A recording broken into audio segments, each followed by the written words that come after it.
you interesting and engaging guests so that you can engage and learn, and even learn about some new things you might not have known about. So that's what we hope we'll do tonight. And because it is a networking event, we want you to prepare questions, ask questions, not during, but we'll have a Q&A session right after the speaker makes his presentation. And I'm sure he's gonna have something that's gonna make you think and make you go, So make sure that you write some questions down and get ready for what I think will be a very interesting topic. So without much delay, let me talk to you about our speaker tonight, Dr. Gleb Sapersky. He's a thought leader in future proofing, and he's internationally known. And what do I mean when I say future proofing? Well, Dr. Gleb specializes in helping forward-looking leaders secure their organization's future by forecasting and addressing threats, maximizing opportunities. Future proofing, right? Well, in this capacity, he serves as the CEO of the Future Proofing Consultancy, Disaster Avoidance Experts.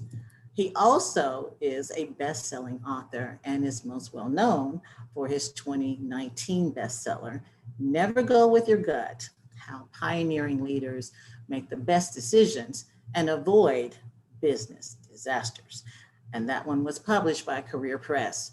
He's also he's also the writer of the 2020 bestseller, The Blind Spots Between Us, How to Overcome Unconscious Cognitive Bias and Build Better Relationships, as published by New Harbinger.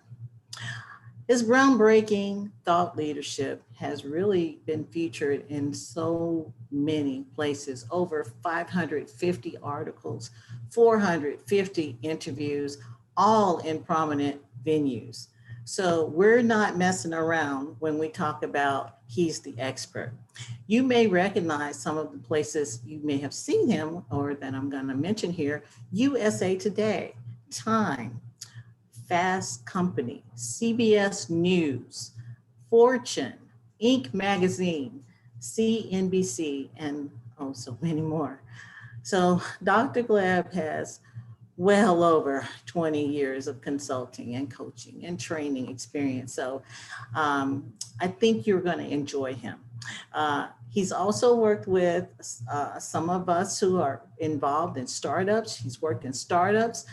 Some of us are nonprofit members. He's worked with major nonprofit organizations, Fortune 500 companies, literally from A to Z, and I mean from Afflex to Xerox.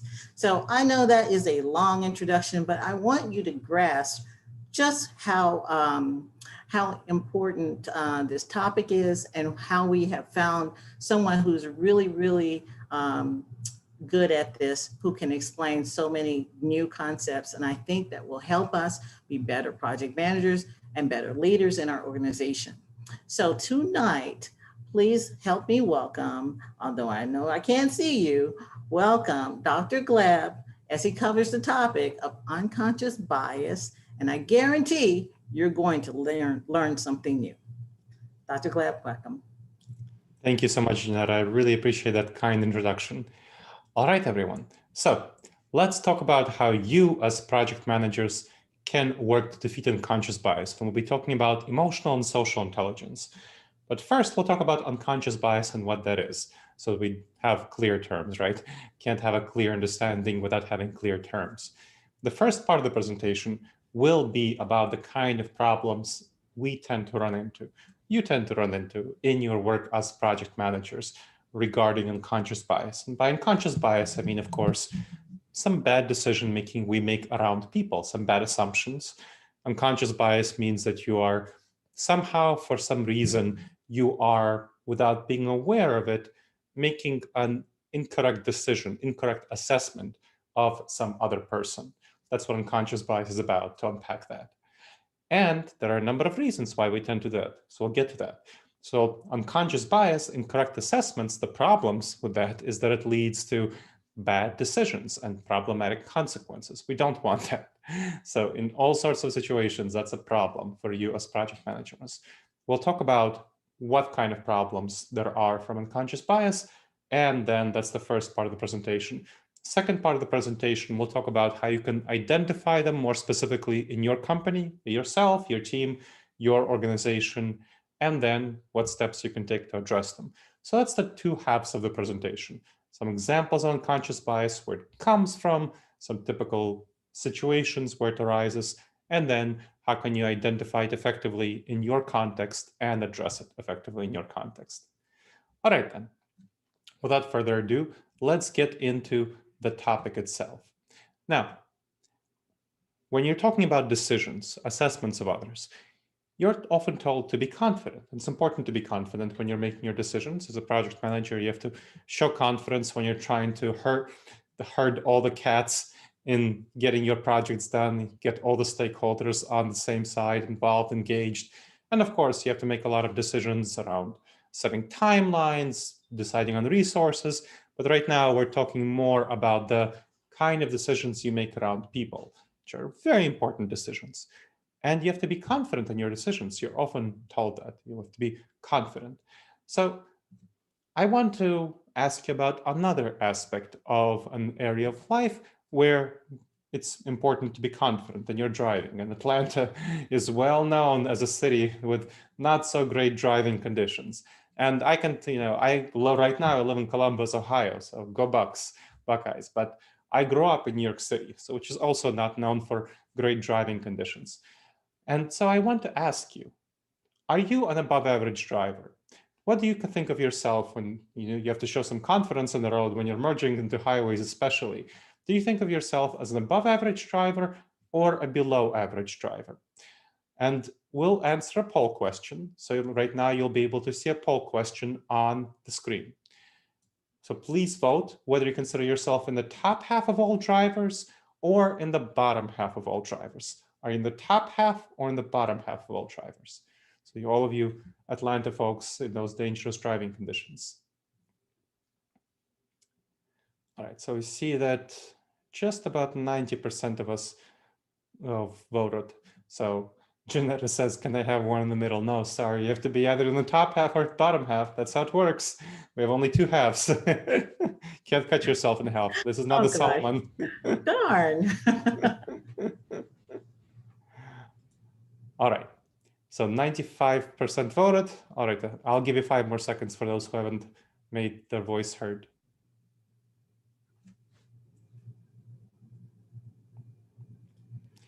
All right, so let's see what happens. How many of you are in the top half and how many of you are in the bottom half? Oh, interesting. So we see that 87% of you are in the top half and 13% of you are in the bottom half. Well, this is a pretty typical result. And what does this talk about? It talks about confidence. Of course, realistically speaking, 50% of you should be in the top half and 50% of you should be in the bottom half. But the consequences of this poll do show us that people tend to be a little bit too confident for their own good. And so that is a bias called the overconfidence bias. We tend to be too confident in our judgments about ourselves as drivers, and we tend to be too confident in our judgments of other people when we make judgments, evaluations of them. That is our tendency to be way too confident. And that is one of the dangerous judgment errors we make because of the way that our minds are wired. Of course, this is a presentation based on neuroscience, behavioral science, which is my area of expertise.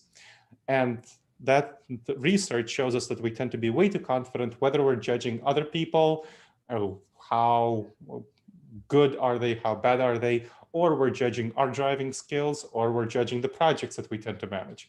In fact, there's a study showing that when people say they're 100% confident, they're right only about 80% of the time, only 80% of the time. No wonder casinos make so much money.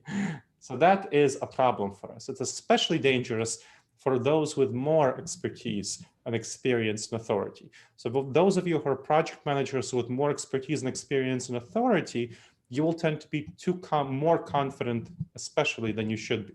And there was an interesting study done this on doctors. So doctors, there was a comparison of doctors who were senior doctors, meaning had a lot of experience in the industry, and those who are just coming out of medical school. They're given the same medical case study to evaluate and diagnose and recommend the treatment. And they made the correct diagnosis and evaluation and recommendation at about the same rate. But the senior doctors were much more confident, overconfident in the quality of their recommendation. So this is a problem, not necessarily being more right, but being more confident. And we have to be very careful that when we're assessing other people, that we're not letting our overconfidence lead us into making bad decisions. So that's the overconfidence bias. And that's one of these dangerous judgment errors that you need to watch out for when you go with your gut. And going with our gut, when people tell us you should be confident, you should go with what you feel, you should follow your heart, you should go with your gut, you should trust your intuition, all of that, of course, it feels very comfortable. It feels good when we're told to trust our heart, follow our gut, and so on. Go with our intuition, go with our heart, all of those sorts of things. They feel good. They make us feel good. And that's why gurus like Tony Robbins get paid a lot of money to tell you to be primal, be savage, do what you feel like doing. Or Malcolm Gladwell, who tells you to blink, make your decision in the blink of an eye. That feels good. It's pleasant to us. It's comfortable when people tell us to be confident and go with our gut. But making these sorts of decisions often leads to disasters because we are unconsciously biased without realizing it. We saw how 87% of you are in the top half, only 13% of you are in the bottom half. That's an example, of course, of how so many folks tend to be unconsciously biased about their own skills, about themselves. Now, if you are not able to evaluate yourself 100% effectively as a driver, how do you think you'll be able to evaluate other people in their performance as a colleague, business partner with whom you collaborate? That's a difficult thing to do, and we tend to be overconfident about this. We have to understand that our gut has evolved not for the modern world, but for the ancient savannah. So that's the essence of the problem. We tend to be very much tribal. That's our intuition, to be tribal, to like people who look like us, who share our values, who share our beliefs, who share our preferences. And that's what we had to do in the ancient savannah to survive. We had to be very tribal. We lived in small tribes of 15 people to 150 people. If we weren't sufficiently tribal, we'd be kicked out of our tribe and then we die. And we're the descendants of those who didn't die. So that's kind of why we are very tribal. We're oriented toward people who share our tribal characteristics. And we are also oriented against, hostile toward those who we perceive to be against our tribe, or those who are outside our tribe, who don't share our characteristics, especially those who share the opposite characteristics to our tribe, sort of opposing tribal members. Because if we weren't sufficiently hostile to opposing tribal members in the savannah environment, they take over our tribe and we die. And again, we are the descendants of those who didn't die. So our gut reaction is to actually be very tribal, make bad decisions about people, and be overconfident about these decisions. And this results in these dangerous judgment errors, with overconfidence bias being just one of them. And these are called cognitive biases. So if you've heard the term cognitive biases, you will recognize it here. Cognitive biases are the specific ways that our mind is kind of messed up because of our evolutionary heritage and the structure of our brain, just the structure of how we process information. We make a number of mistakes. And these faulty mental patterns, that's the cognitive biases. So that's overconfidence is just one of them. Now, I want to ask you another poll question. So I'm curious whether you ever made a bad decision and looking back, you realize you really had the information you needed to make a better decision, but you didn't make a better decision. I know it happened to me. I hired someone, actually promoted someone from my company. I run a small consulting, coaching, and training company, disaster avoidance experts that Janetta mentioned, future-proofing consultancy. And I promoted someone to be the assistant manager in the company. I thought she'd do a great job, but unfortunately, she did not perform. She was unable to let go of her previous ties to her coworkers, and she just kind of micromanaged people. It was not a great fit. It was pretty bad.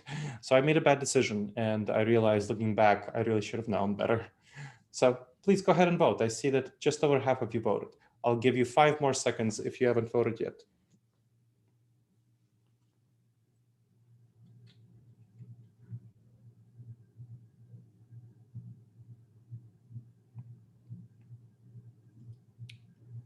All right.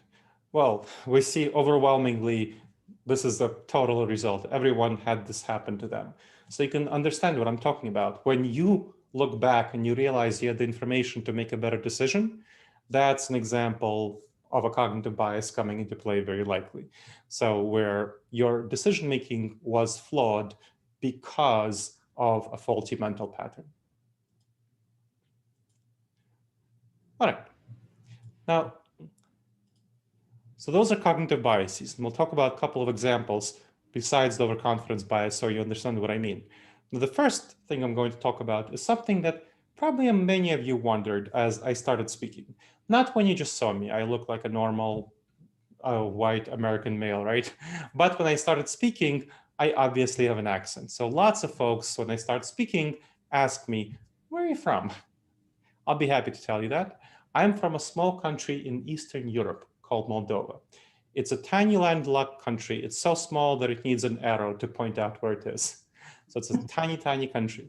And this is a country I came from when I was only 10. I was born in 1981, and then my parents came to the United States in 1991 when Moldova was freed from Russian domination.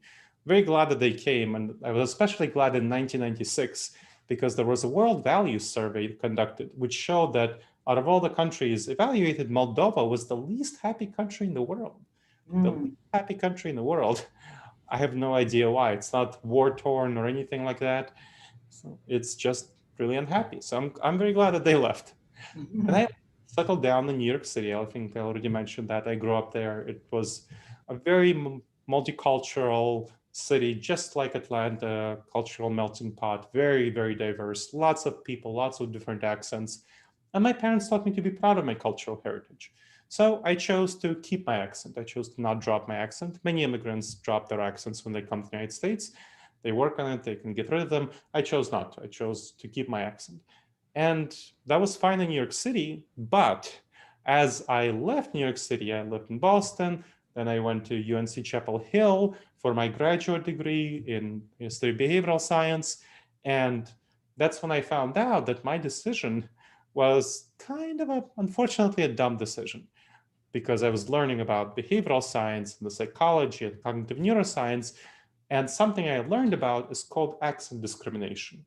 There's a lot of research showing that people with foreign accents are perceived, have a false perception among Americans of being less trustworthy. So mainstream American perception is that those with foreign accents, those who don't have a mainstream American accents, are less trustworthy. And that's for all sorts of foreign accents. There's only one foreign accent to which this really doesn't apply, and that's the British accent. They still have that cultural imperialism going for them. But in general, this is true. So this is a big problem, of course, from a perspective of making good judgments about people. You might be unconsciously undercounting the value of my words right now without realizing it because of my accent, right? This is just something that happens to everyone. This is a very intuitive and natural thing to happen. And this leads to a pair of cognitive biases that I want you to be aware of: the halo effect and the horns effect. The halo effect and the horns effect. The horns effect, what's that about?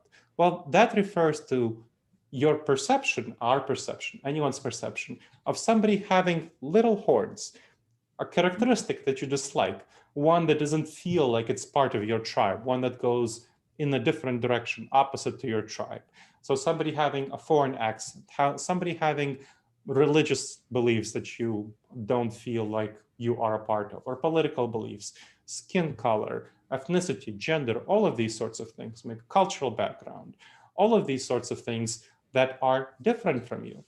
So if you have a negative view of one of these characteristics, then you'll dislike their other characteristics, and you will downgrade them more than they should be downgraded. So you will have an unconscious negative bias against them.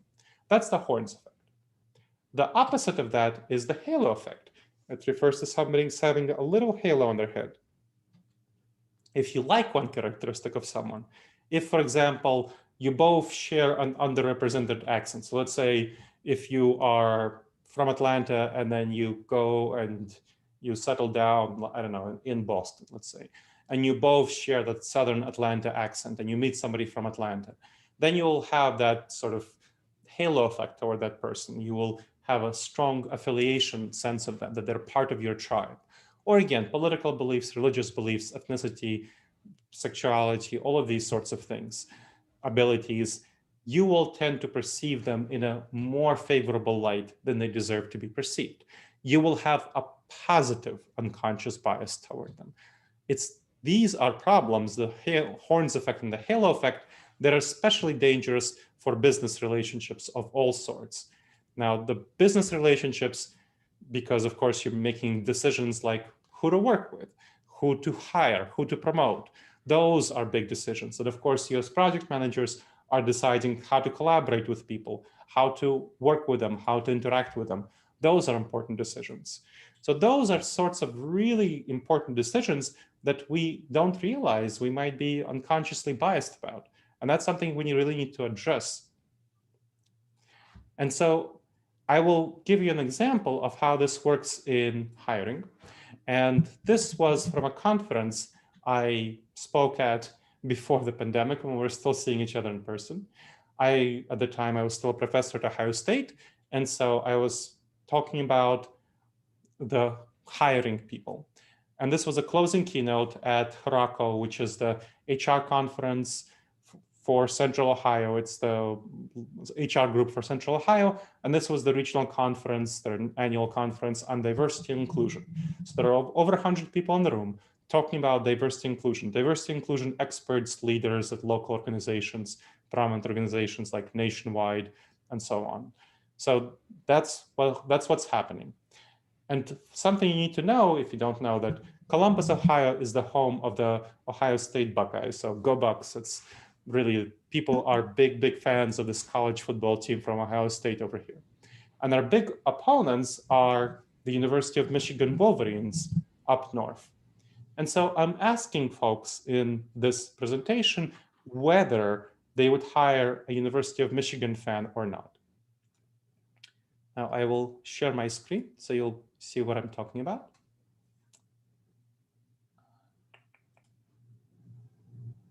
All right.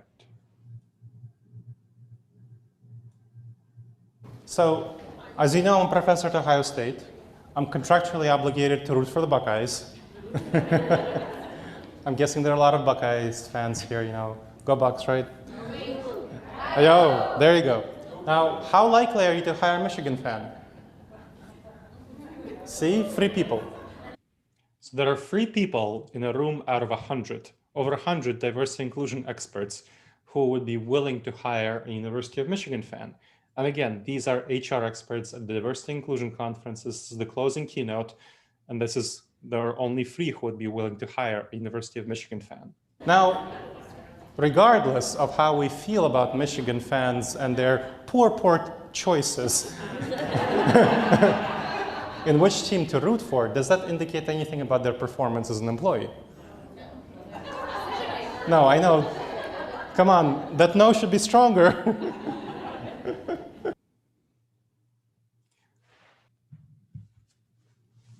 As you can see, I gave them a chance to change their mind, and they were not interested in changing their mind. So this is something that is a big problem, big problem, the halo effect and the horns effect. And it causes both unconscious bias, negative unconscious bias, the horns effect in this direction toward University of Michigan fans. And again, this is something that's, this is sports. This is not something fundamental like religion, ethnicity, skin color. This is sports, which team you're rooting for. But this already is causing a big impact. And of course, these people would be much more likely to hire someone from the Ohio State than they should be for the same reasons. So this is a serious problem that we need to be addressing and thinking about how to address. All right, let's do a poll. And I want to ask you whether learning about the halo and horns effect, do you think it would be valuable for you and your team to investigate and address any negative impacts from the halo effect or the horns effect in your team and your organization? So please go ahead and vote on that.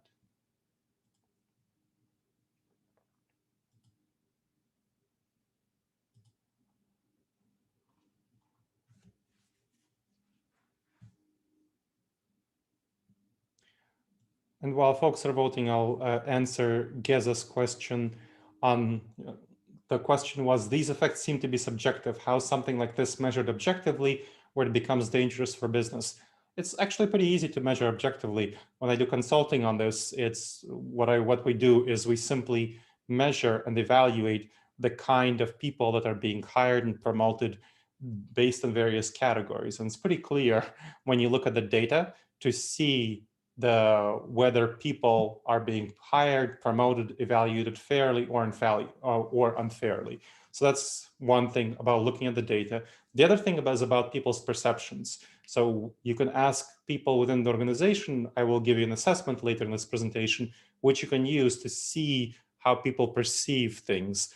Are people being evaluated fairly or unfairly in the organization? And that will, of course, give you very important data about people's perceptions. People's perceptions, of course, fundamentally shape reality. If people perceive things to be unfairly evaluated, then they're likely to be unfairly evaluated. Nicole said that she uses the same dynamic. Well, there you go. You understand what I mean. And yes, Janetta says that addressing the halo and horns effect would make people feel uncomfortable. Of course, unconscious bias makes people uncomfortable. Pointing out to people that they are overconfident about their driving makes them uncomfortable. I made many of you perhaps a little uncomfortable in the beginning of this presentation. Talking about unconscious bias is something that makes people uncomfortable, of course. So this is something you have to realize and be prepared for, not come to the room expecting just everything to be hunky-dory and rainbows and unicorns. This is something that's a serious subject, because talking about how you have faulty mental patterns is a challenging topic. All right, so I see that the large majority of you voted. I'll end the polling. Okay, so we see overwhelmingly that for 95% of you, this would be valuable to address the halo and horns effect. So glad to hear that. So now that you know about the halo and horns effect, and I'll send you some information about this after the presentation, what you'll want to do is, the 95% of you who think it is valuable to address it, you'll want to take this information back to your team and start working on addressing this issue. Inform them, talk about them, talk about how you attended this presentation and how it will be valuable from your perspective to address it. And a good start will be an assessment that I'll share with you later in the presentation.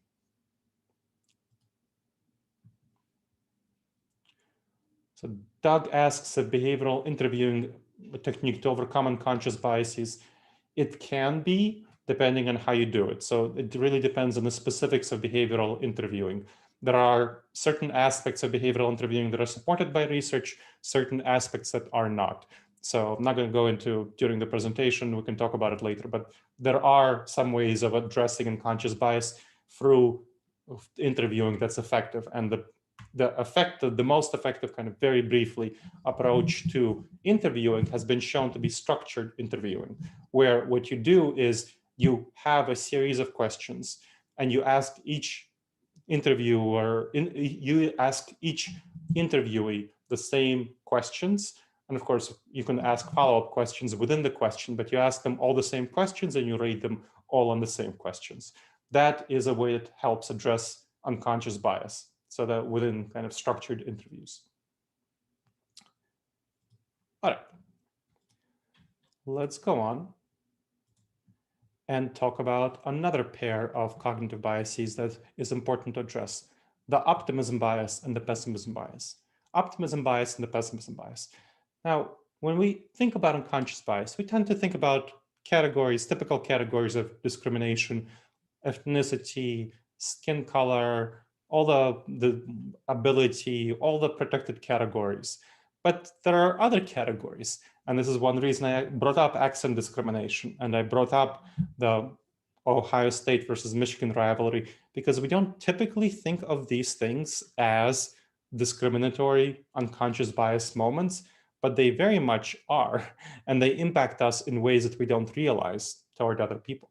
And here is another dynamic that is very important to realize that impacts us powerfully, but we don't typically think about it within the context of unconscious bias: the optimism bias and the pessimism bias. Oh, this refers to people, optimism bias refers to people who are very optimistic about the future. And I'm a person like that. I'll be honest about this. I tend to see the future as bright, as full of hope, full of opportunity. I'm very creative and entrepreneurial person. I have 20 ideas before breakfast, and it feels like they're all brilliant. And this is something so that's me. Unfortunately, I am too risk blind. And so are other folks who tend to be more optimistic. The opposite bias is the pessimism bias. And they exist on a spectrum. So there's kind of an extreme optimism and extreme pessimism, and people tend to be somewhere in the middle. I'm pretty not extreme optimism, but close to it, more than a moderate optimist. And the pessimism bias describes people who are the opposite of optimists. They tend to be risk avoidant. They tend to see the world as more hostile and more full of threats. So they're great at managing threats, at stabilizing things, at improving things, but they tend to be too risk averse.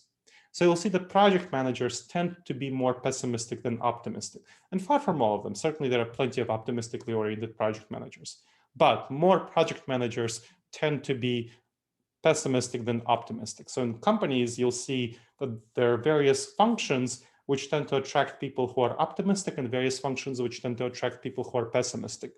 Functions like project manager, like someone who's in accounting, like someone who's in finance, many HR positions, definitely legal, tend to attract people who are pessimistic. These control functions, these manage functions, the operations people. Then people who are in more creative positions like R&D, sales, and so on, would tend to be people who are more optimistic. And so that is a division that you'll often see in companies that causes a lot of tension. Really, what you find when you look at the research is that you need at least two people of each type. So if you have on your team, you need both. You can't have a good team that's made up of only optimists or only pessimists if you want the team to function fully creatively and to have new ideas and be creative, as well as make sure to make good decisions and not have too many wild ideas. Now, it's very tempting for me to work only with other optimists, to not have pessimists on my team. So I have run a 6-people company called Disaster Avoidance Experts, mentioned that already, consulting, coaching, training, and future proofing. And imagine what would happen if I only hired other optimists. I click with them well. We work really well together. They reinforce my ideas, I reinforce their ideas, I praise their ideas, they praise my ideas. It's great. But imagine if we had all people on my team, if they all had 20 ideas before breakfast, and if they thought they're all brilliant, and if they all reinforced positively each other's ideas, well, then we'd be running in 120 different directions. And that's not how you get projects done. That's how businesses fail. That's not great. What is very important for me, for my team, is for me to make sure to bring on some pessimists on my team. So I make sure to hire some pessimists, and I give them my 20 so-called brilliant ideas, and they say, well, these are all half-baked potatoes, but maybe these 3 are worth finishing baking. And then they'll take these 17 ideas, these 20 ideas, discard 17, take those 3 ideas that are left, that are decent ideas, and then they'll improve them because they're great at improving things. They look at the flaws and they fix the flaws, and then they're great at implementing. And so they implement the ideas effectively. And so that is where you need both optimists and pessimists on the team. Optimists are going to be creating these ideas and uplifting people, pushing them forward. Pessimists are going to be holding down the brakes, making sure that bad ideas don't get through, and managing the process as it goes along. And you'll see often in companies lots of tensions between people who are more optimistically inclined, who tend to see pessimists as just Mr. No or Mrs. No, and pessimists who tend to see optimists as just shooting from the hip. That's a bad dynamic. That is not the way that you should collaborate.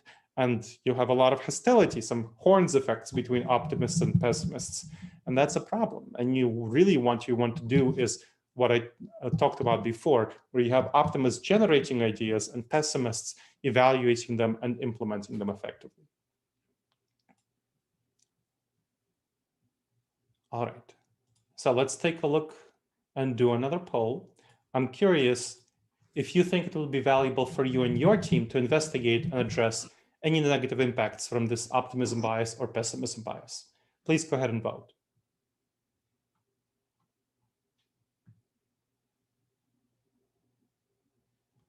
Yeah, so Janata said that it's her experience. It helps her understand the importance of opposites balancing each other out. Good. Yes, that is really definitely important. Good. I see that 4/5 of you voted, so I'll give you 5 more seconds for those who didn't vote yet.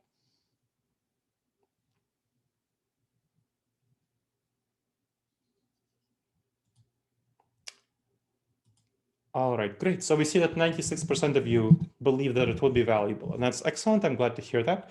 So I'll give you an assessment, give you more resources about this at the end of the presentation. I'll send them to you by email. And then you can bring this information to your teams in the same way that you'll be bringing information about the halo effect and the horns effect and the overconfidence bias. Great. All right, so this is the part of the presentation. This was the part of the presentation about learning about these unconscious biases, identifying them. Now let's talk a little bit about addressing them more specifically. To overcome these dangerous judgment errors, what do? You need to teach yourself and teach others on your team to go against your intuitions, to go against your heart, to go against your gut, whatever you call it, against your emotions. Our intuitions are great for helping humans survive in the savanna environment because of the threats they faced were immediate, intense, in the moment threats. But in today's world, these are not the kind of decisions we're making. We are not facing intense, immediate, in the moment threats. And you can see that in a number of areas, you've already taken steps to address some problematic tendencies from the savanna environment. For example, in the savanna environment, when you came across a source of food, a source of sugar, it was very important for you to eat as much of it as possible. Bananas, honey, apples, all of that sort of stuff. You need to eat as much of it as possible to survive and thrive. And we're the descendants of those who ate as much as possible, and we survived and thrived and reproduced. Well, guess what? In the modern world, that's not so healthy because food companies make a lot of processed food that triggers that sugar impulse, and we eat way too much for our own good. Now, imagine that prior to the pandemic times, you came into the break room and some grateful vendors send over a box of dozen donuts. And it's there tempting chocolate glazed donuts, and you decide you'll take half a donut.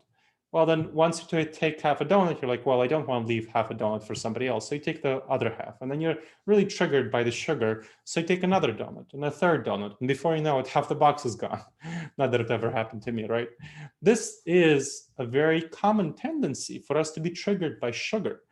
And hopefully you figured out some ways for yourself to manage that in the modern world. It's really important. I mean, we have the obesity epidemic in this country, but we've been learning more and more over time with research showing how to manage this obesity epidemic.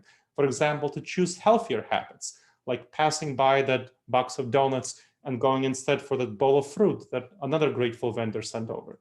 So that's a much, much healthier option.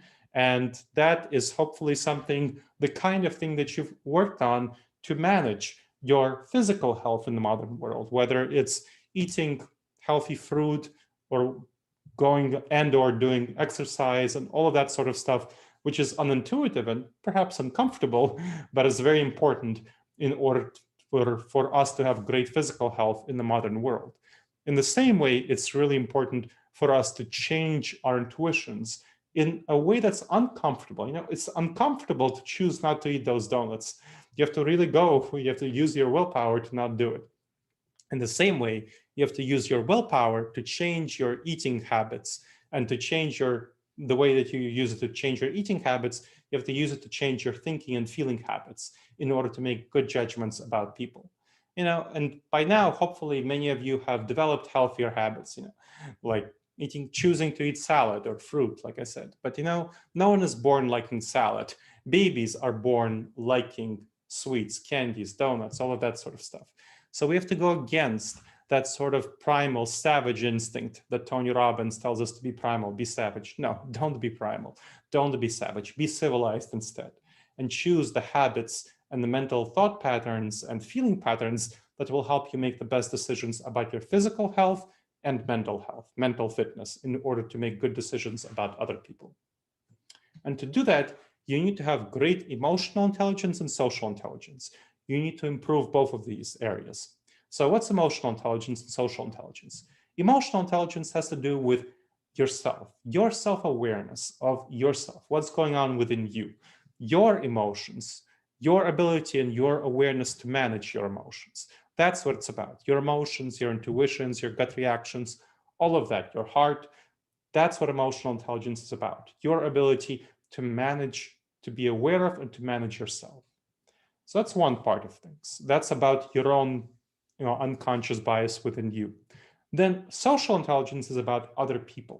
It's about your ability to be aware of other people and your ability to influence them, their relationships with each other, to you, their emotions. That's what social intelligence is about. So these are two distinct skill sets. Emotional intelligence is about you. Social intelligence is about other people. And in order to address unconscious bias within yourself, you need emotional intelligence. In order to address it within other people, you need social intelligence. Now I'm going to ask you another polling question, and I would be curious to learn whether you think it will be valuable for you and your team to develop further your emotional intelligence and your social intelligence. So please go ahead and vote on that.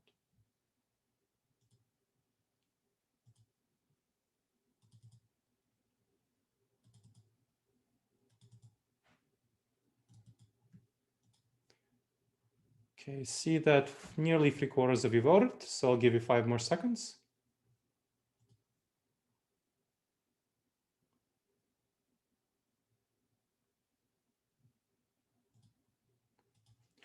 Okay, great. So it's clear that the vast majority of you do believe it will be valuable, and I'm very glad to hear that. So this is information that you will be developing yourself. This is not something you necessarily want to take back to your team. This is something for you to know. And this is something you'll be working on within yourself to develop your emotional intelligence and social intelligence, and also within yourself in order to make good decisions by yourself, to address unconscious bias within yourself, and also to help other folks make better decisions through social intelligence. All right, so how can you identify these unconscious biases within yourself, within other people? Let's focus on the whole team, the whole organization, your workplace as a whole. There's an assessment that I promised to share with you, and I'll be talking about that right now, an assessment on dangerous judgment errors in the workplace. This focuses on the 30 most dangerous judgment errors in the workplace. There are over 100 cognitive biases altogether that are available. You can take a look at the list of cognitive biases in Wikipedia if you're curious to learn more about all of them. But there are 30 of them that are most dangerous, most problematic for professional settings, and I gathered them all together in an assessment. And what that helps you do is evaluate how widely present they are in your workplace and how impactful they are in your workplace. So that's what the assessment is about. And then it gives you the next steps for addressing them. So that is the goal of the assessment. And I'll share the assessment with you right now so you can check it out.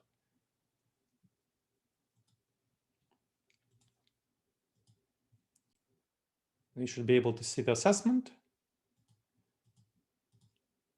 Descriptions, the directions. So take a look at the directions. Now, the questions don't ask folks whether, how much overconfidence bias there might be in the workplace, or halo effect or horns effect. It asks about a specific behavior, about specific problems that occur in your workplace. So the answer for each question will be in percentage terms out of all the possible times the problem might have occurred and over the past year. So if you'll be doing the assessment, you can focus it on a specific department, team, group, or your whole organization as a whole. So don't overthink it. You really want to go with your initial impressions. Each question should take you no more than 15 to 20 seconds. I want you to open the chat feature because we'll be using it right now. So open the chat feature. We'll be using it to answer the questions. All right. So let's go with this question. Question 6. When a potential or current employee was evaluated, in what percentage of the situations was the evaluation too positive due to factors not relevant to their job competency or organizational fit? So please go ahead and answer in percentage terms over the last year. Somebody was evaluated. How often was the evaluation too positive due to factors not relevant to their job competency, organizational fit?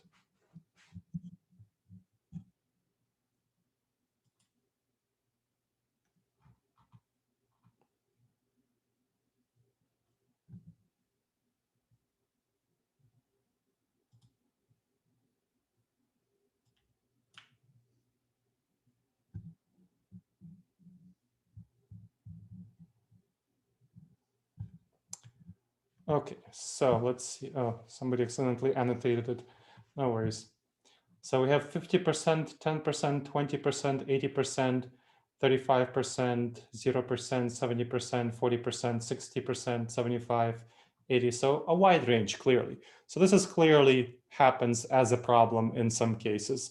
And in an organization where it's 10 to 20%, it's really not a big deal. It happens. If it's going into the 20 to 30% range, that becomes more of a serious problem.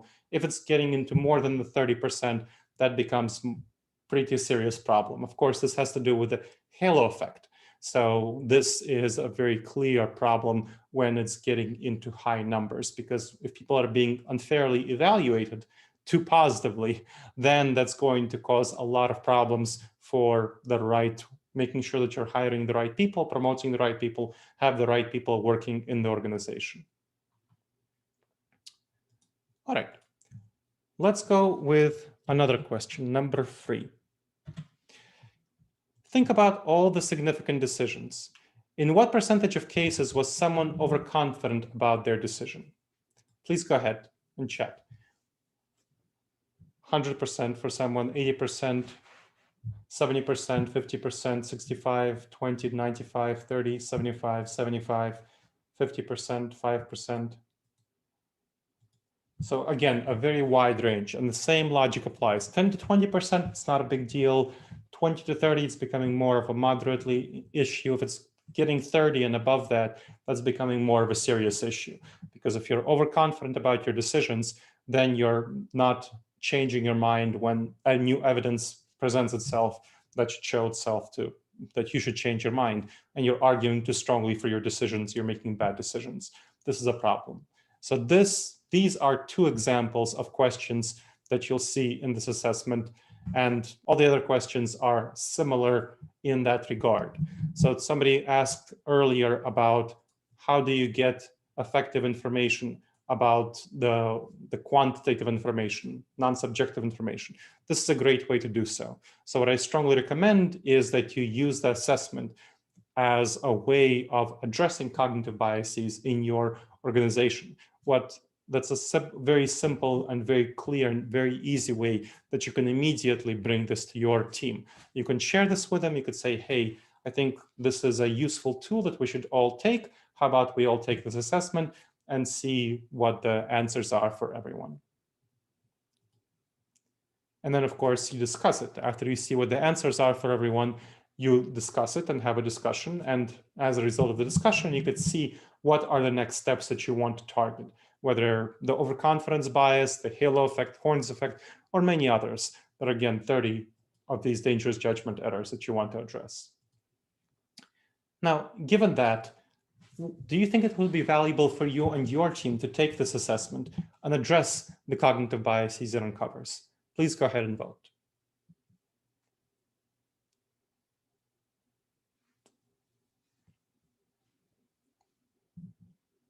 See about just over half of you voted. I'll give you 5 more seconds.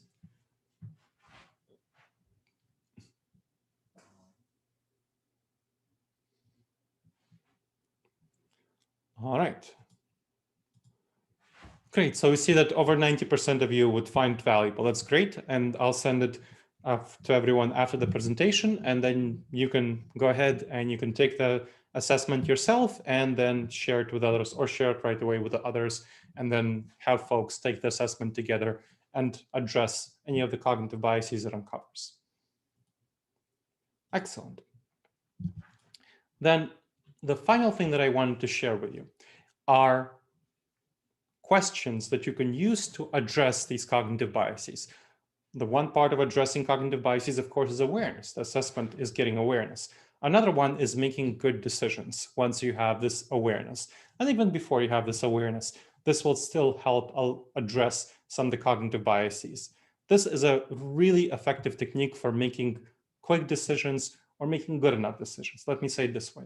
It's a quick technique that is excellent for making good enough decisions, where you don't need a decision that's perfect.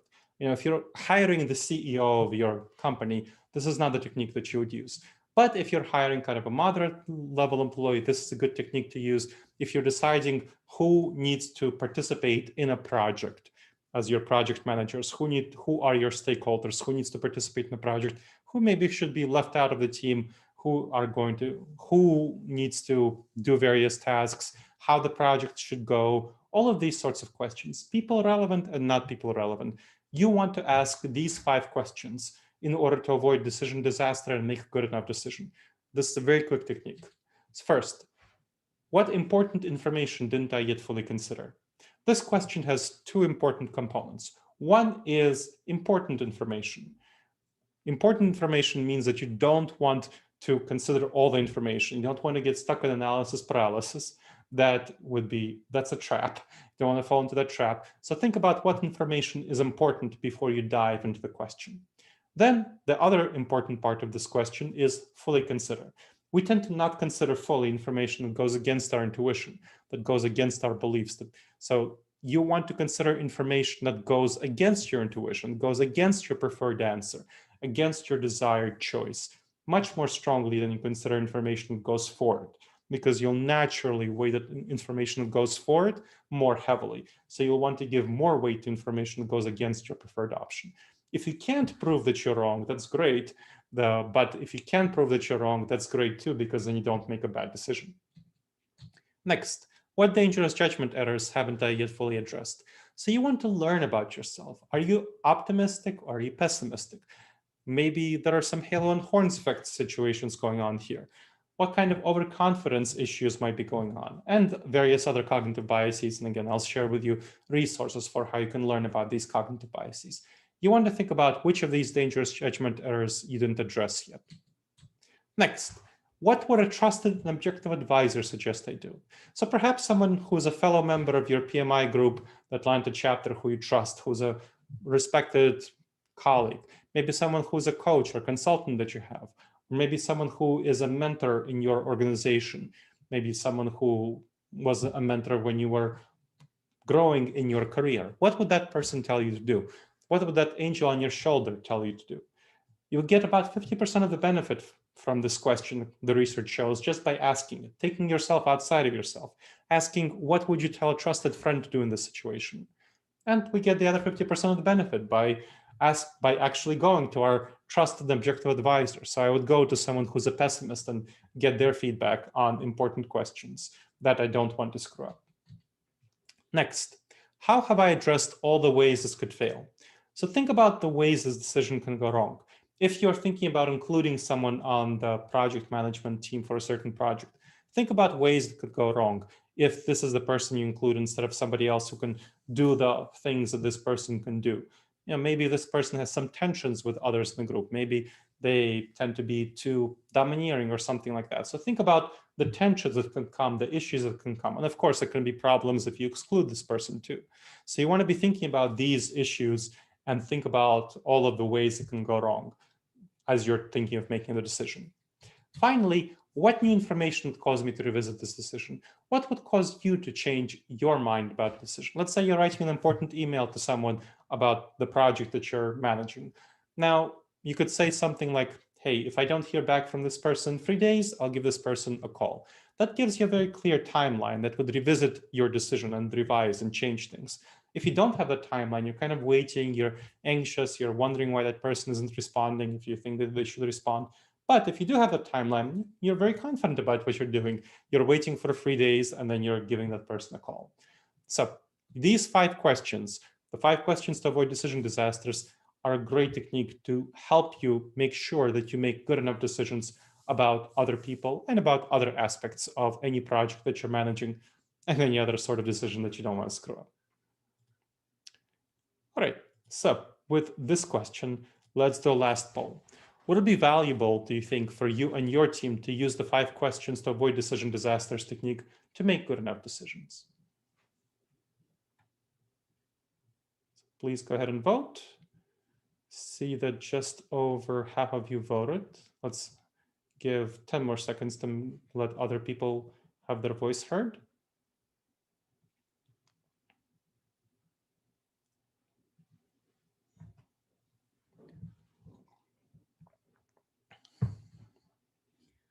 All right. Okay, so this seems to be a especially popular one. Over 98% of you would like to use this technique, and I'll send to all of you the decision aid that you can use for this technique. So great to see that. All right then. Now, the resources that I'll send you by email after the presentation, these will be free additional resources.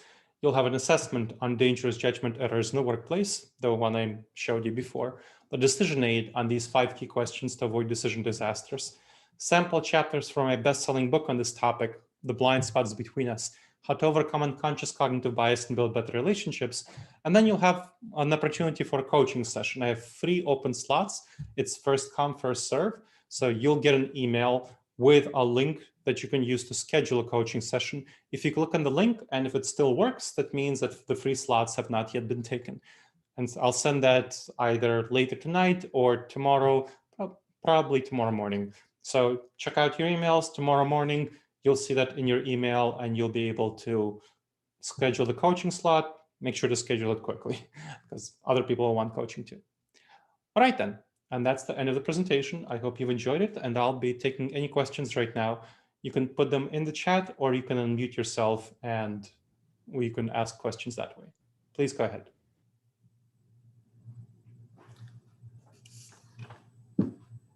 Well, Dr. Gleb, I want to thank you for sharing that information. It was really, really interesting.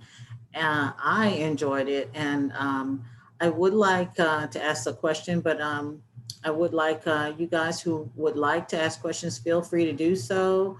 You can either take yourself off the mic and or place it in the chat. This is an opportunity and a safe space to, engage and ask things that you may not have had an opportunity to do before. So, you talked a lot about really quite a few things.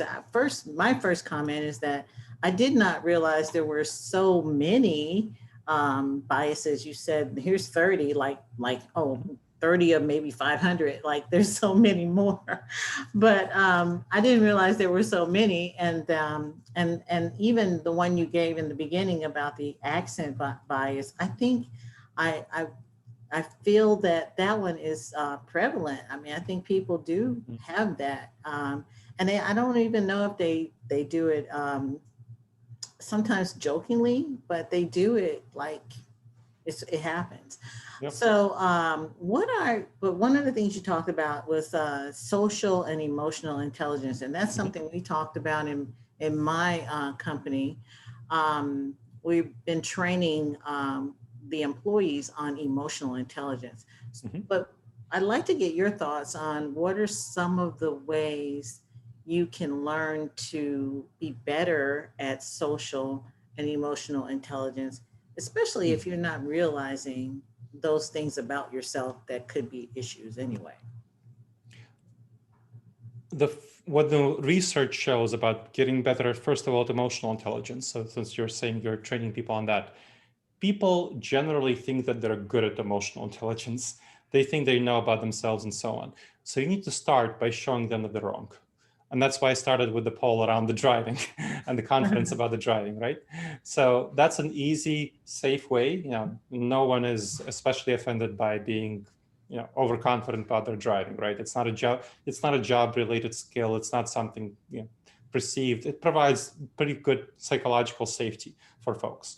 but you need to show people that their assessments of themselves are wrong and that they are making mistakes around their self-assessment, how good they are at emotional intelligence.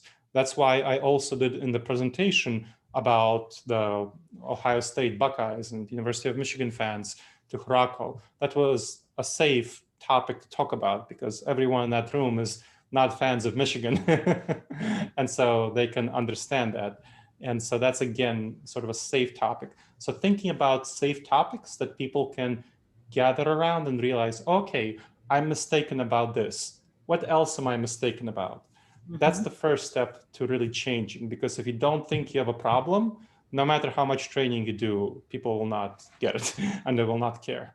So that's the first thing you want to really be doing.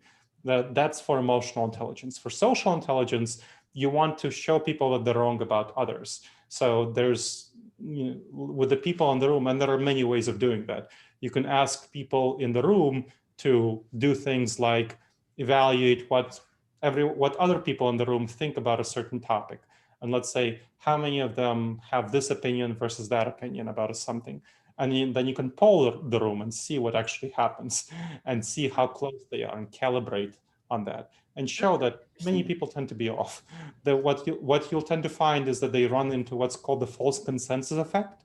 That's one of the cognitive biases, when we think that people who are in our group, generally people who are employed in the same company, share the same beliefs that we do.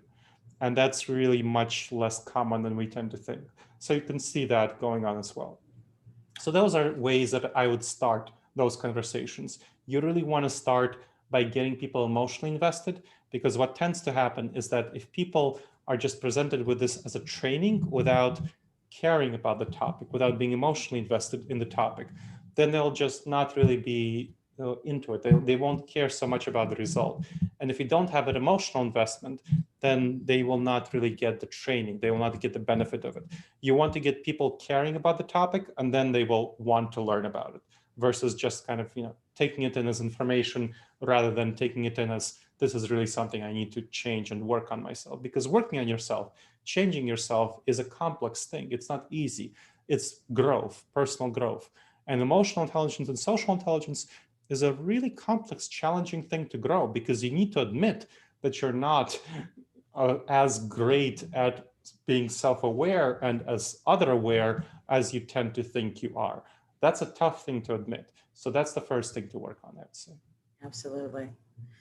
So we have some things that are being put in the chat. Who would like to talk through that from my group? Oh, I'll be happy to do that. So I can see that Jocelyn asked that you are mentioning not to be tribal and use our guts. Does this mean to make decisions with our heads and not with our hearts? Yes, you absolutely want to make the final decision with your head.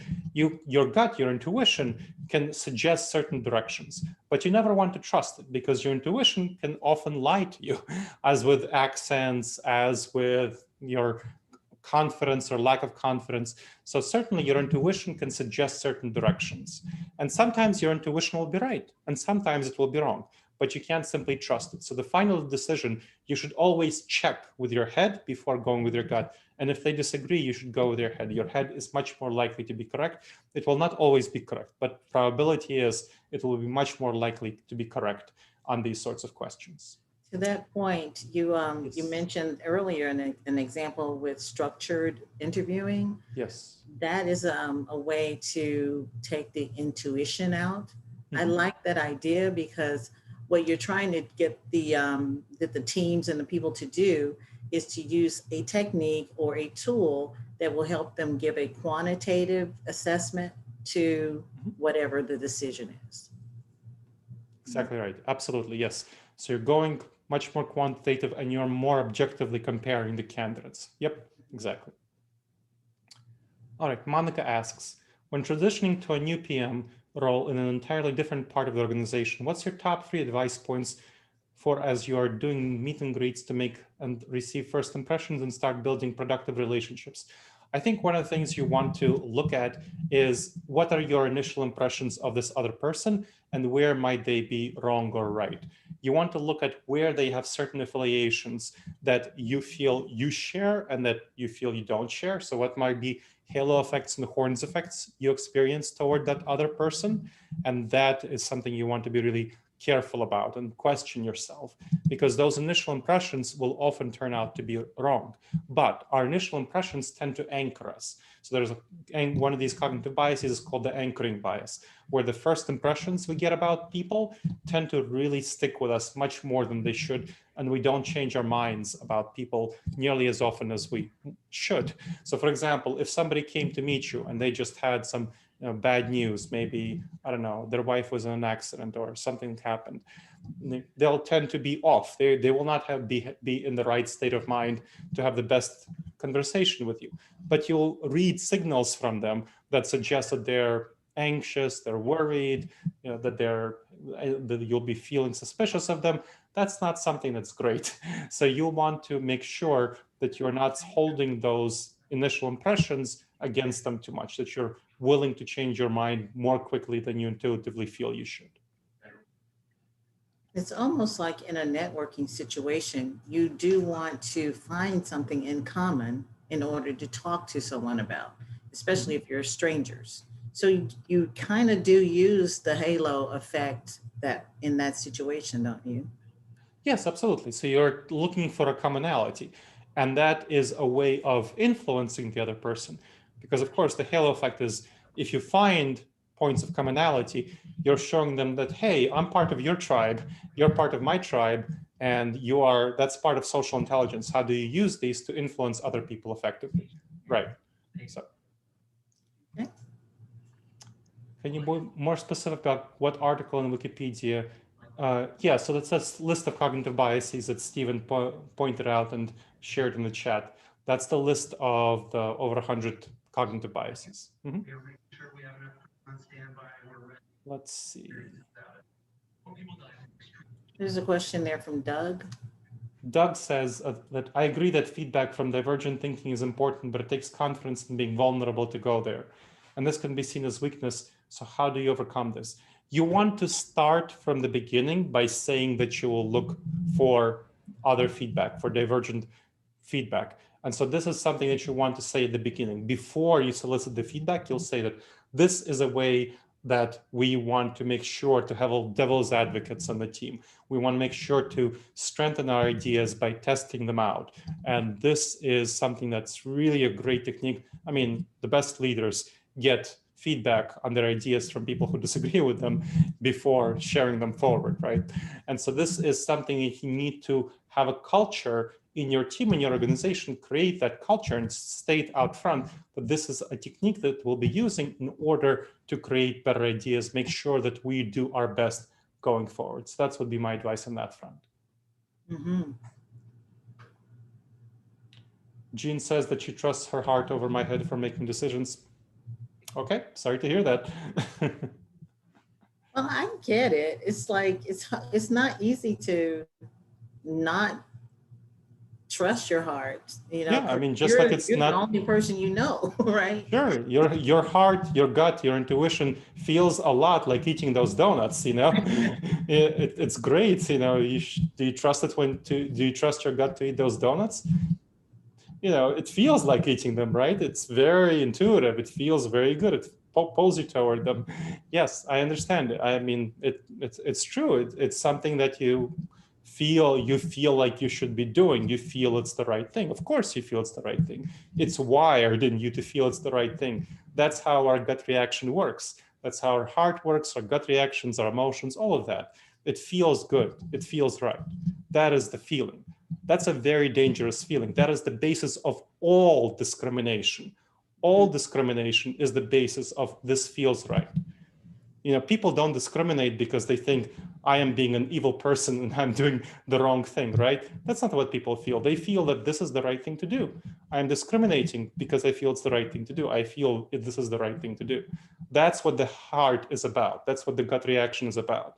It gives you certainly sometimes it will take you in the right direction, but many times it will take you in the wrong direction. And that's what we're talking about here. You should never simply trust your heart. You should never simply trust your gut. You should always check with your head, because sometimes it will be wrong. It will be wrong in systematic ways, in ways that are very bad for our society and for our professional success. in our jobs and honestly in our bigger society, in civil society. Interesting. So Doug cited 2 books supporting Gleb's thoughts. Yeah, Daniel Kahneman's Thinking Fast and Slow, great book, definitely. Talks about much more in depth about all these cognitive biases. My focus, so Dan Kahneman is kind of the first generation of scholars who look at all of these cognitive biases and how what kind of problems they cause. My generation of scholars looks at how to fix them, how to address them, how to solve them. So if you want to learn much more about what these cognitive biases are, check out Daniel Kahneman's Thinking Fast and Slow. And so yeah, that's especially good.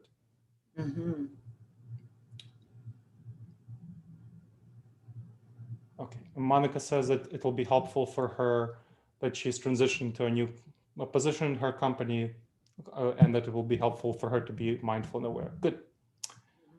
Let's see. Thanks for your comment, Monica.